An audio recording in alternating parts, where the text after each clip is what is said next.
আজকে ৭ মাত্রায় আমরা আমাদের আড্ডা শুরু করব। ৭ মাত্রা মানে রূপক। এলো এলো এলো কি গোধূলি জীবনে, ডানা মেলে ১০০টা প্রজাপতি মনে। হাই, আমি রূপক তিয়ারি। আজকে মেঘলাদের নতুন পডকাস্ট, নতুন একটা উদ্যোগ let's talk with Meghla YouTube চ্যানেলে আমাকে ডেকেছে। আমি খুব খুশি হয়েছি এখানে এসে। ও শুভ শুভ শুভ এ ফাগুনেরই মাসে, ও আলো আলো সবই তোমাকে দেখে হায়।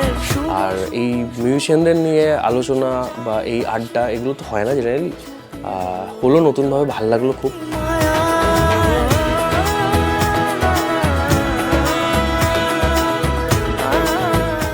তোমরা সাবস্ক্রাইব করো চ্যানেলটাকে, যাতে আরও মানুষের কাছে পৌঁছায়, কারণ মিউজিশিয়ানদের সম্বন্ধে সাধারণ মানুষের অনেক কিছু জানা বাকি এখনও, সেগুলো জানতে পারবে লোকজন। আর লাইক করো, শেয়ার করো, একটা কমেন্ট করে দিও।